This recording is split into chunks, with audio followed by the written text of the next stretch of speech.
വൈകുന്നേരം ഓഫീസ് വിട്ട് വന്നപ്പോൾ ഞാൻ വാവാച്ചിയും കൂടെ അവളുടെ വീട്ടിൽ പോയി വിളിച്ചുകൊണ്ട് വന്നിട്ടുണ്ടായിരുന്നു കേട്ടോ. ഒന്ന് പുറത്ത് പോകണമായിരുന്നു. അപ്പോൾ അതിന് കൂട്ടിനാണ് അവളെയും കൂടെ കൊണ്ടുവന്നത്. ചെക്കനാണെങ്കിൽ അവളെ കണ്ടു കഴിഞ്ഞാൽ പിന്നെ കിന്നാരം പറച്ചിലാണ് കേട്ടോ, രണ്ടെണ്ണവും കൂടെ. അങ്ങനെ ഞങ്ങൾ കുറച്ച് നേരം അവിടെ നിന്നിട്ട് പെട്ടെന്ന് തന്നെ ഇറങ്ങി. കാരണം മഴ വരുന്ന പോലെ തോന്നി, മഴക്കോളുണ്ടായിരുന്നു. അങ്ങനെ ഞങ്ങൾ കടയിൽ ചെന്നു. ഞാൻ കറക്റ്റ് തല ചൊറിയുന്ന വീഡിയോ തന്നെ അവൾ എടുത്ത് വെച്ചിട്ടുണ്ട്. അങ്ങനെ സാധനങ്ങളൊക്കെ എടുത്ത് വന്നപ്പോഴത്തേക്കും +2 പഠിച്ചപ്പോൾ ഉപയോഗിച്ചുകൊണ്ടിരുന്നിട്ട് ഫെയർ ലവ്ലി കണ്ടു കേട്ടോ. പെട്ടെന്ന് ആക്രാന്തം കയറിയിട്ട് അത് 2 എടുത്ത് വെച്ചു.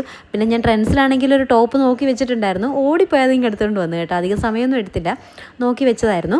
പിന്നെ ഞങ്ങൾ വഴിയിൽ നിന്ന് പൊറോട്ട വാങ്ങിച്ചുകൊണ്ട് വന്നായിരുന്നു കേട്ടോ. ചിക്കൻ കറി വീട്ടിലുണ്ടായിരുന്നു, അത് ചൂടാക്കി. പിന്നെ പൊറോട്ട കാണിച്ച് കുഞ്ഞിച്ചക്കനെ ഒന്ന് കൊതിപ്പിച്ചു. അവനിപ്പോൾ മനസ്സിൽ വിചാരിക്കുന്നുണ്ടായിരിക്കും കള്ളത്തള്ള എനിക്ക് തരാതെ തിന്നുകയാണെന്ന്. എന്തായാലും സമയമാവട്ടെ, അപ്പോൾ കൊടുക്കാമല്ലേ. അങ്ങനെ ഞങ്ങൾ പൊറോട്ടയൊക്കെ കഴിച്ചിട്ട് ഞങ്ങൾ കടയിൽ നിന്ന് വാങ്ങിച്ചുകൊണ്ട് വന്ന ജ്യൂസും ബിസ്ക്കറ്റും ഒക്കെ വീണ്ടും വരാന്തയിൽ പോയിരുന്ന് കുറച്ച് നേരം കാറ്റൊക്കെ കൊണ്ടുവന്ന് കഴിച്ച് കേട്ടോ. അത് കഴിഞ്ഞപ്പോഴത്തേക്കും വാവാച്ചിയെ വിളിക്കാനായിട്ട് വന്നിട്ടുണ്ടായിരുന്നു. അതേ വീട്ടിൽ നിന്ന് പഴമൊക്കെ കൊടുത്തു വിട്ടിട്ടുണ്ടായിരുന്നു. പിന്നെ മെയിനായിട്ടും എൻ്റെ ഷാമ്പൂവും കണ്ടീഷണറും വാങ്ങിക്കാനായിട്ട് അവളെ ഞാൻ ഏൽപ്പിച്ചിട്ടുണ്ടായിരുന്നു. അങ്ങനെ അതൊക്കെ തന്നിട്ട് അവരങ്ങ് പോയി കേട്ടോ. അപ്പോൾ അത്രയേ ഉള്ളൂ വിശേഷങ്ങളൊക്കെ. അടുത്ത വീഡിയോ ആയിട്ട് വീണ്ടും കാണാം.